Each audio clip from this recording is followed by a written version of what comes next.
আজ আমরা আপনাদের সাথে শেয়ার করব করাইল বস্তির সুবিধাবঞ্চিত শিশুদের শিক্ষা সফরের ব্যাপারে।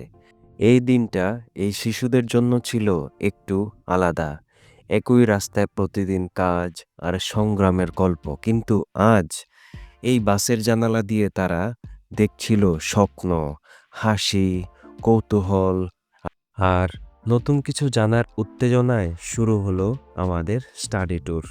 এই শিশুদের জীবনে ভ্রমণ খুব পরিচিত কিছু নয়, আর বাসে করে দূরে কোথাও যাওয়া অনেকের কাছেই ছিল একেবারে নতুন অভিজ্ঞতা। সকাল থেকেই উত্তেজনা, কারো হাতে ছোট ব্যাগ, কারো চোখে কৌতূহল, কারো মুখে চাপা হাসি। বাসে উঠেই শুরু হয় নতুন গল্প, জানালা পাশে বসার প্রতিযোগিতা, রাস্তার দিকে তাকিয়ে থাকা আর একে অন্যকে ডেকে কিছু দেখানো। ঢাকা শহরের নানান কিছু দেখতে দেখতে আমরা পৌঁছে গেলাম রমনা পার্ক। এখানে প্রকৃতি যেন তাদেরকে স্বাগত জানালো। চারপাশে সবুজ বড় বড় গাছ, রঙিন ফুল আর খোলা আকাশ। গাছের ডালে ডালে নানান রকমের পাখি। কারো কাছে পাখির ডাক নতুন, কারো কাছে উড়ে যায় ডানা। আর হঠাৎ একটি কাঠবিড়ালি গাছ বেয়ে দৌড়ে উঠছে, আবার নেমে আসছে। এই কাঠবিড়ালিটাই যেন সব কষ্ট ভুলিয়ে দিল। হাসি, চিৎকার যা তারা বয়ে দেখত, আজ তা চোখের সামনে।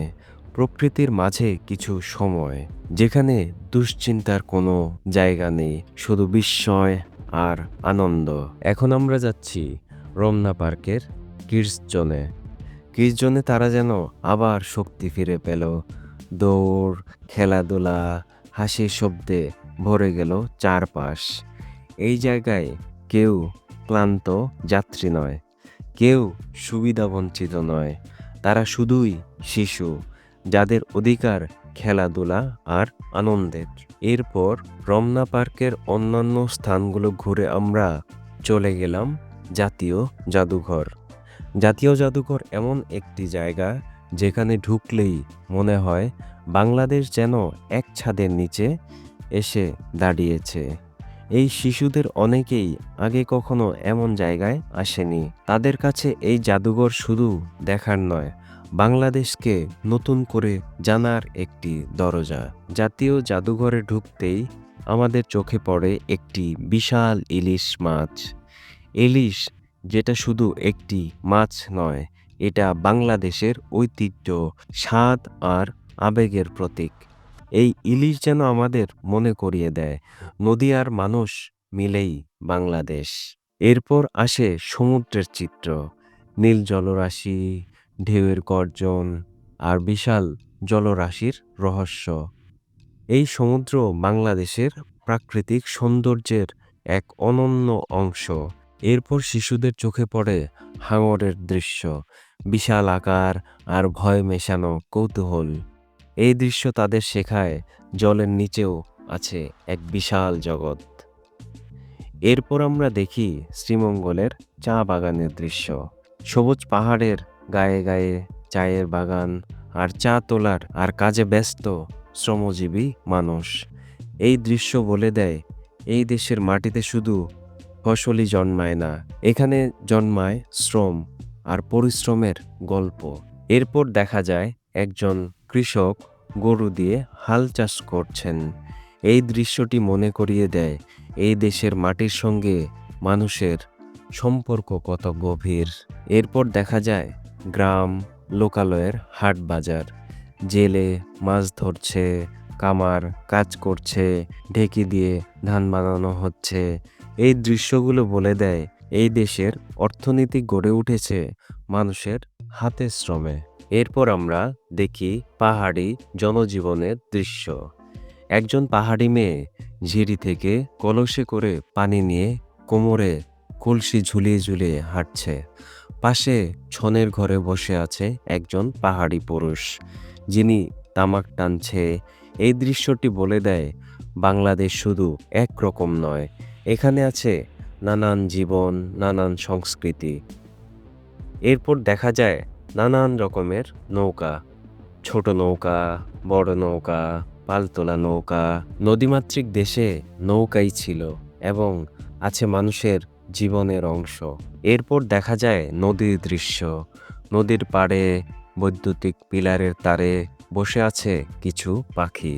এরপর বিলের মাঝে বিচিত্র পাখি, হাঁস, বক নীরবে বসে আছে।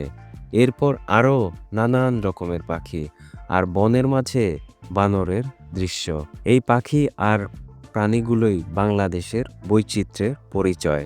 এরপর দেখা যায় বাংলাদেশে পাওয়া অসংখ্য ফুল, যেমন শাপলা, গোলাপ, জুঁই, বেলি, রজনীগন্ধা, সূর্যমুখী, গাঁদা, চাপা ইত্যাদি। এই ফুলগুলো যেন বাংলাদেশের রং আর সৌন্দর্যকে তুলে ধরে। এরপর দেখা যায় বিশাল আকৃতির হাতির দলবল, শক্তি আর শান্ত স্বভাবের প্রতীক। এই দৃশ্যটি শিশুদের চোখে আবার নতুন বিস্ময় এনে দেয়। এরপর আসে সুন্দরবনের দৃশ্য। ঘন সবুজ বন, বনের ভেতর নীরবতা। এই বনের মধ্যেই রয়েছে বাঘ, হরিণ আর অসংখ্য পশু পাখি। সুন্দরবন যেন প্রকৃতির এক জীবন্ত পাঠশালা, যেখানে মানুষ আর প্রকৃতি পাশাপাশি বেঁচে থাকে। এরপর দেখা যায় বিভিন্ন রকমের পাথর, রং, গঠন আর বৈচিত্র্যে ভরা। এই পাথরগুলো মনে করিয়ে দেয় বাংলাদেশ শুধু নদী আর মাঠ নয়, এখানে আছে পাহাড় আর প্রাকৃতিক সম্পদও। এরপর দেখা যায় বাংলাদেশের বিভিন্ন জায়গা, ঐতিহ্যবাহী স্থান, ইতিহাস, সংস্কৃতি আর গর্বের নিদর্শন। এত কিছু দেখতে দেখতে শিশুরাই ক্লান্ত, অনেকে মাটিতে বসে পড়ে। এই দৃশ্যটি খুবই মজার, আবার খুব বাস্তব। এটা বলে দেয় এই ভ্রমণ তাদের জন্য একটা বড় অভিজ্ঞতা। জাতীয় জাদুঘর যেন এই শিশুদের বলছে, তোমরা শুধু আজকের বাংলাদেশ নও, তোমরা নদী, বন, পাহাড়, মানুষ আর ইতিহাসের অংশ। এই শেখাটাই এই ভ্রমণের সবচেয়ে বড় প্রাপ্তি। ভ্রমণের মাঝখানে একসাথে বসে খাওয়ার সময়, এক থালা খাবার আর অনেক গল্প। এই মুহূর্তে কেউ একা নয়। এই ছোট্ট সময়টাই তাদের মনে থেকে যায় সবচেয়ে বেশি। আর হয়তোবা এই ধরনের ভালো খাবার তারা হরহামেশাই খেতে পায় না। এটিও তাদের এক আনন্দের মুহূর্ত। খাবার শেষ করে বিকেলবেলায় আমরা গেলাম সোহরাওয়ার্দী উদ্যান।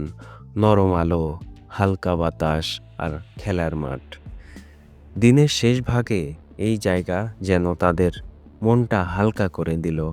দৌড়, হাঁটা আর সারাদিনের গল্প শেয়ার। এই স্টাডি ট্যুর শুধু একটি ভ্রমণ নয়, তাদের জন্য একদিনের বিশ্বাস, যেন তারাও পারে, তারাও স্বপ্ন দেখতে পারে। আমরা যদি একটু সময় দেই, একটু সুযোগ দেই, এই শিশুরাই একদিন বদলে দিতে পারে আগামীকাল। এই ছোট্ট শিশুদের হাসি, কৌতূহল আর স্বপ্নকে আপনিও অনুভব করতে পারেন।